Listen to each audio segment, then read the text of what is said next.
সুপ্রিয় Kazirhat model high স্কুলের সুপ্রিয় শিক্ষার্থীবৃন্দ, সম্মানিত অভিভাবকবৃন্দ এবং এই মুহূর্তে আমার ক্লাসটি যারা দেখছেন তাদের সবাইকে কাজিরহাট মডেল হাই স্কুল এর অনলাইন ক্লাসের পক্ষ থেকে স্বাগত জানাচ্ছি। আমি মোহাম্মদ কামরুল হোসেন, সহকারী শিক্ষক, গণিত। সুপ্রিয় শিক্ষার্থীবৃন্দ, তোমরা জানো ইতিমধ্যে আমরা আমাদের স্কুলে অনলাইন পেজ থেকে তোমাদের ক্লাস চালিয়ে যাচ্ছি। তারই ধারাবাহিকতা আমি আজকে নবম শ্রেণীর একটি জ্যামিতি করব। তো যারা দশম শ্রেণীতে আছো তোমরা এই জ্যামিতিটা দেখবা, কারণ নবম এবং দশম শ্রেণীর দুই ক্লাসের বই একই, পড়াও একই। অতএব যখন নবম শ্রেণীর কোনো কাজ দেওয়া হবে তখন দশম শ্রেণীর শিক্ষার্থীরা, আবার যখন দশম শ্রেণীর ক্লাস হবে তখন নবম শ্রেণীর শিক্ষার্থীরা এগুলা ফলো করবা। তো আসো আমরা কথা না বাড়িয়ে আমরা কাজে চলে যাই। আজকে আমাদের মূল কাজ গণিতের ষষ্ঠ অধ্যায়ের উপর একটা জ্যামিতি করব। ষষ্ঠ অধ্যায়টা আছে কি, রেখা, কোণ, ত্রিভুজ, কেমন, এগুলোর পরে আমাদের ষষ্ঠ অধ্যায় আসে। তাহলে আমরা এই অধ্যায় থেকে আমরা একটি উপপাদ্য করব। উপপাদ্যটা কি, উপপাদ্য 15। তোমরা তোমাদের বইয়ের 129 পৃষ্ঠা খোলো, দেখো এই জ্যামিতিটা আছে কি না। 129 পৃষ্ঠা আছে কি দেখো। ত্রিভুজের যে কোনো দুই বাহুর মধ্যবিন্দুর সংযোগ রেখাংশ তৃতীয় বাহুর সমান্তরাল এবং দৈর্ঘ্য তার অর্ধেক। তাহলে এক্ষেত্রে দেখো আমাদের একটা জিনিস নতুন আছে, যে সমান্তরাল রেখাটা, সমান্তরাল জিনিসটা কি।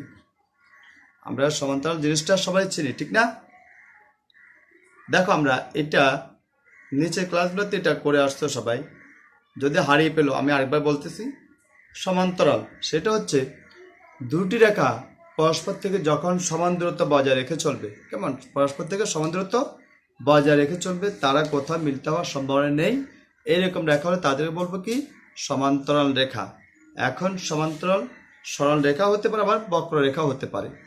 এটা সহজ একটা উদাহরণ। ট্রেনে যারা জার্নি করছো, ট্রেনে যারা চড়েছ, দেখছো তারা যে ট্রেনের যে পথ বা রাস্তাটা, সেটা দুই পাশে দুইটা পাত দেওয়া থাকে। ওই পাতগুলোর দূরত্ব সব সময় সমান থাকে। যখন ট্রেনটি বাঁকা পথে চলে তখন পাত দুইটির দূরত্ব পরস্পর সমান থাকে। তাহলে এখান থেকে আমরা সমান্তরাল সরল রেখাটির ধারণা পেয়ে যেতে পারি। তাহলে হলো কি, যে রেখা সর্বদা নিজের থেকে সমান দূরত্ব বজায় রেখে চলবে, কোথাও মিলিত হওয়ার সম্ভাবনা নেই, তাদেরকে আমরা বলবো কি, সমান্তরাল রেখা। আচ্ছা, আমরা এখানে সমান্তরাল সরল রেখা নিয়ে কাজ করবো মূলত। এরপর আমরা আসি, বলছে কি, ত্রিভুজের যে কোনো দুই বাহুর মধ্যবিন্দুর সংযোগ রেখাংশ। তাহলে একটা ত্রিভুজ আঁকতে হবে, তার যে কোনো দুইটি বাহু মধ্যবিন্দু সংযোগ করতে হবে, কেমন, যে কোনো দুইটি বাহু তাদের মধ্যবিন্দু সংযোগ করতে হবে। তারপর প্রমাণ করতে হবে যে কি, মধ্যবিন্দু সংযোগ রেখাংশ তৃতীয় বাহু, যে বাহুটা আমরা মধ্যবিন্দু নিই নাই, সেই বাহুটার সমান্তরাল এবং দৈর্ঘ্য এই বাহুটার অর্ধেক হবে। তাহলে আমরা প্রথমে এই জন্য আমরা একটা ত্রিভুজ আঁকতে হবে। একটা ত্রিভুজ এঁকে নিই।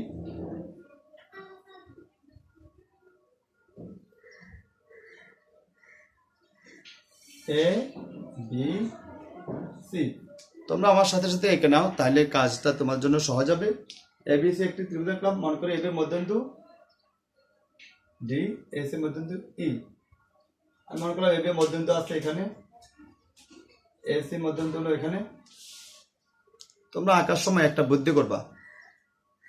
বুদ্ধিটা হলো কি, এ বি বাহুটা নিলে 5 সেন্টিমিটার, 5 সেন্টিমিটার মাঝের মধ্যবিন্দু করতে হবে 2.5 সেন্টিমিটার, ওখানে একটা ডট বা বিন্দু দিয়ে রাখবা। আবার এসি বাহুটা নিলা মনে করো 4 সেন্টিমিটার, 4 সেন্টিমিটার মাঝের বিন্দু করতে হবে 2, তাই 2 সেন্টিমিটার পরে একটা দাগ দিয়ে নিবা। তাহলে এখন আমরা ডি, ই যোগ করি। এখন এটি হলো ডিই রেখাটি হলো কি, বিসি এর মধ্যবিন্দু, ডিই রেখাংশটি বিসি এর মধ্যবিন্দু। তাহলে আমরা যদি বিসি নির্বাচনে যাই, কি লিখতে হবে,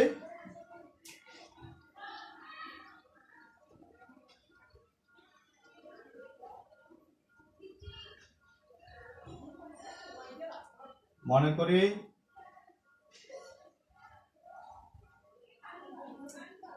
এ বি সি একটি ত্রিভুজ,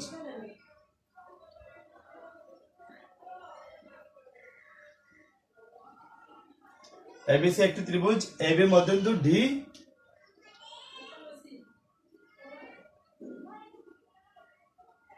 মধ্যবিন্দু, ডি ও এসি মধ্যবিন্দু ই।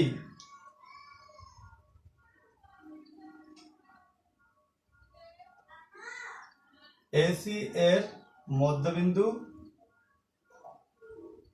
ই, তাহলে ডিই কি? তাদের সংযোগ রেখাংশ। ডিই তাদের সংযোগ রেখাংশ, সংযোজক রেখাংশ। প্রমাণ করতে হবে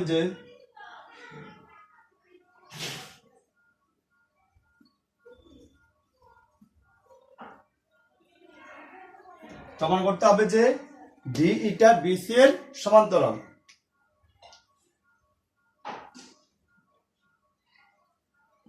ডিই সমান্তরাল বিসি এবং ডিই সমান হাফ অফ বিসি, অর্ধেক বলছে।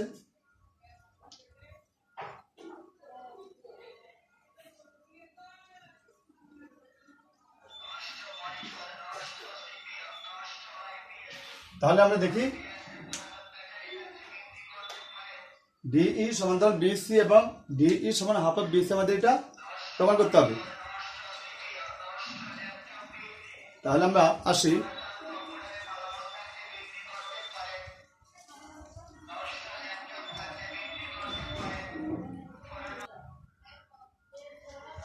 এরপর আমরা আসি আমাদের অঙ্কন। আমাদের এই প্রমাণটা করতে হলে আমাদের কিছু অঙ্কন করতে হবে। অঙ্কনটা করবো কি? ডিই কে এফ পর্যন্ত বর্ধিত করি যেন ডিই সমান ই এফ হয়। তাহলে আমরা আসি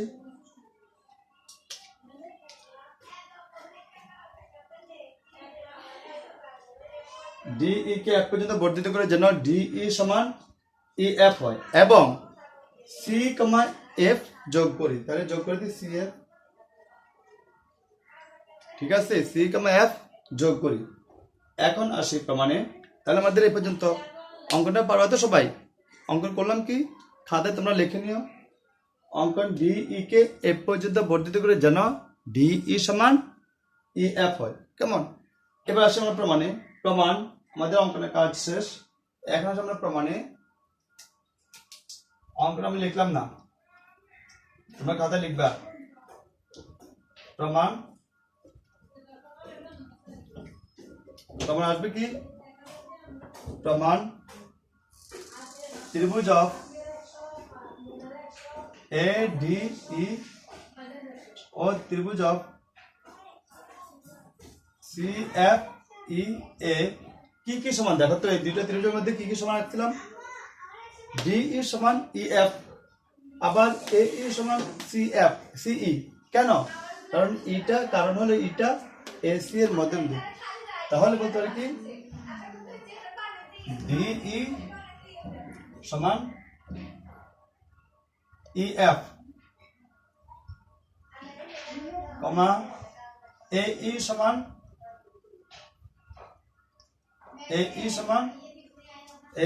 সিই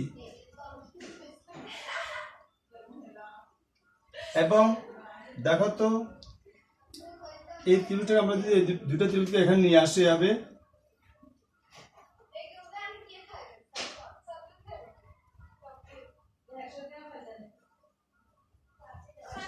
এইরকমই তো না? তাহলে এটা সমান এটা বলছি, এবারটা সমান এবারটা বলছি। বাহুদের অন্তর্ভুক্ত কোণ কোনটা? এ ই এবং ডিই এর অন্তর্ভুক্ত কোণ এ ই ডি কোণ।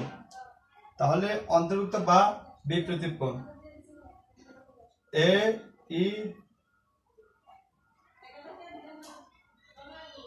ই ডি ইকুয়াল বিপরীত কোনটা? সিই এফ।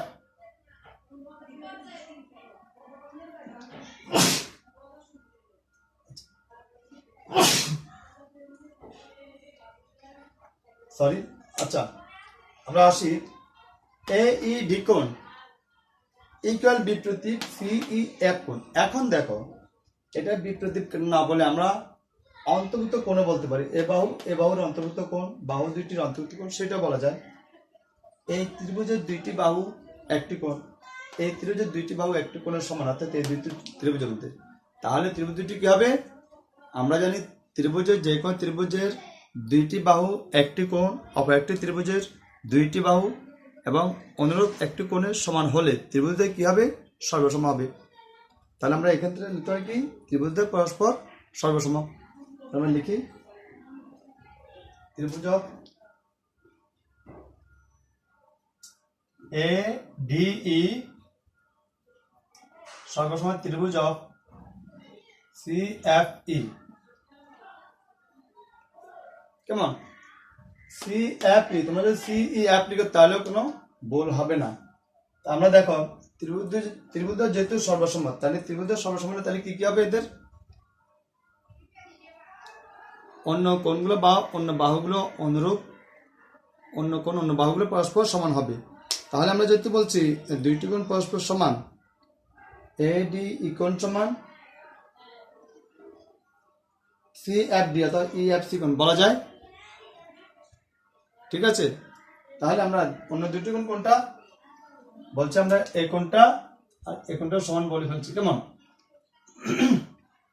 অন্য দুটি কোণ ডি এ ই কোণ সমান ই সি এফ কোণ এবং এ ডি ই কোণ। আচ্ছা, আমরা একটা লিখি ডি এ ই কোণ সমান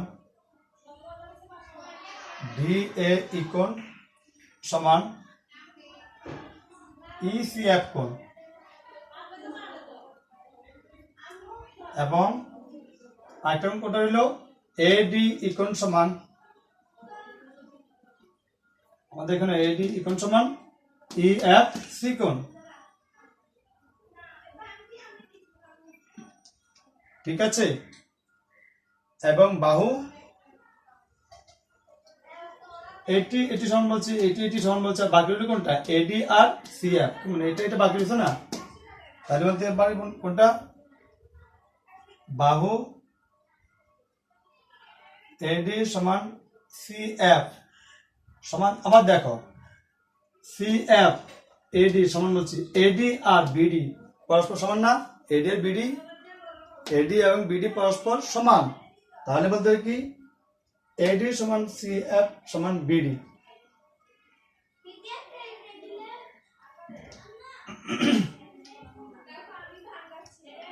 এখন দেখো, যেহেতু তিনটি বাহু এবং তিনটি কোণে পরস্পর সমান, তাহলে আমরা বলতে পারি বাহুগুলো পরস্পর সমান্তরাল। বৃহৎ বাহুগুলা এডি আর সি এফ বাহু দুটি কি হবে? পরস্পর তাহলে সমান্তরাল হবে। তাহলে এডি সমান্তরাল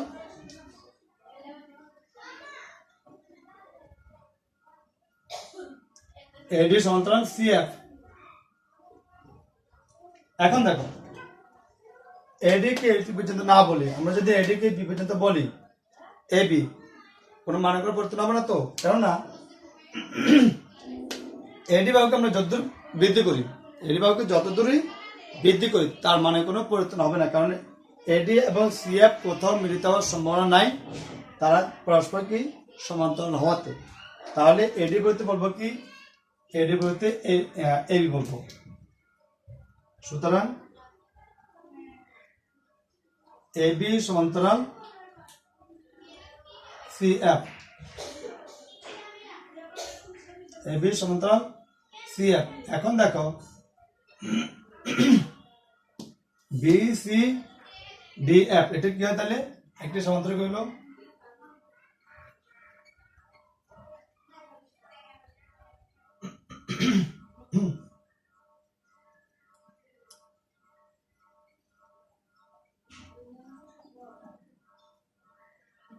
B C D F D, B C F D সমান্তরিকে আমরা বলছি কোনটা?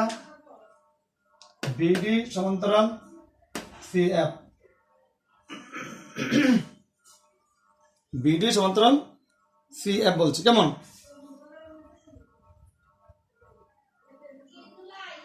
এখানে লিখতে হবে কি?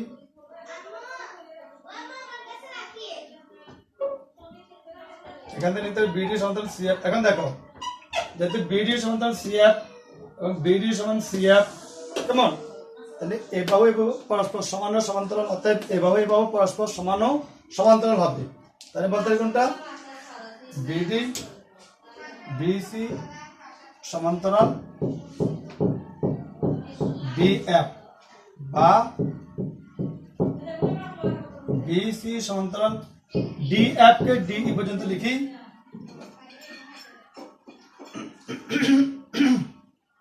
তাহলে বিসি সমান্তরাল ডিই আমাদের একটি প্রমাণ অলরেডি শেষ।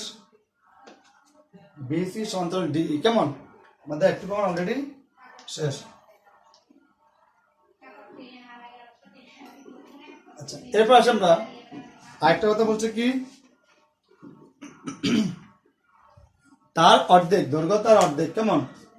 ডিইটা বিসি এর অর্ধেকের সমান হবে। এখন দেখো এটা প্রমাণের জন্য আমাদের করতে হবে কি, যেহেতু এটা বলছে কি বিসি এফটি একটি সমান্তরিক, দ্বিভেদ বাহুগুলো পরস্পর সমান ও সমান্তরাল, তাহলে বিসি সমান বলা যায় কোনটা? ডিএফ।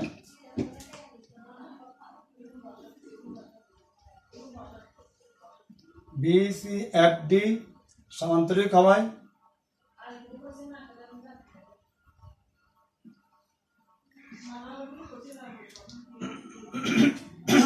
তাহলে বিসি ডিএফ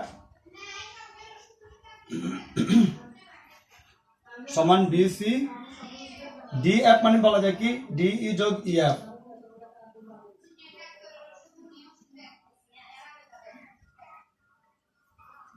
ঠিক আছে, ডিএফ ডিএফ সমান লিখলাম কি ডিই যোগ ইএফ। এখন দেখো ইএফ সমান লেখা যায় ডিই, কারণ বলছে কি এটা সমান করে এটা আঁকছি না, তাহলে ইএফ সমান ডিই দেখি।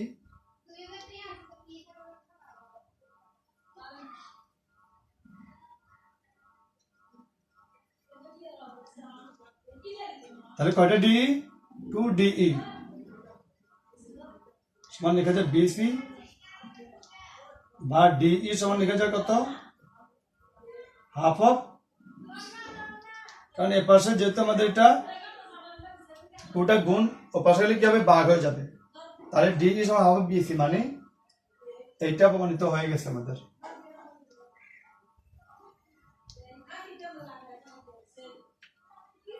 ঠিক আছে, আমার তাহলে দুইটি প্রমাণের শেষ। আমরা বলছিলাম কি ত্রিভুজের যে কোনো দুই বাহুর মধ্যে সংযোজক রেখাংশ তৃতীয় বাহুর সমান্তরাল, তাহলে ডিই বাহুটা বিসি বাহুর সমান্তরাল আমরা প্রমাণ করছি। কেমন? আবার বলছে কি দৈর্ঘ্য তার অর্ধেক, মানে ডিই বাহুটার দৈর্ঘ্য বিসি বাহুর অর্ধেক সমান হবে, আমরা তাও প্রমাণ করছি ডিই সমান হাফ অফ বিসি। এছাড়া তোমরা এটা উল্টে লিখতে পারো, যেহেতু আমাদের প্রমাণ বলছে যেটা ডিই সমান্তরাল বিসি, ডিইটা আগে বিসিটা পরে লিখতে পারো, এটা কোনো সমস্যা নেই। ঠিক আছে, তাহলে আমি আশা করছি জ্যামিতিটা তোমরা সবাই বুঝতে পারছো। আমরা পরবর্তী দিন আবার অন্য একটা জ্যামিতি বা অন্য একটা বিষয় নিয়ে তোমাদের সামনে আবার হাজির হব। সে পর্যন্ত তোমরা সবাই ভালো থেকো, সুস্থ থেকো, বাড়িতে থেকো। সবাইকে ধন্যবাদ জানিয়ে এখানে আমার ক্লাস শেষ করছি। আল্লাহ হাফেজ।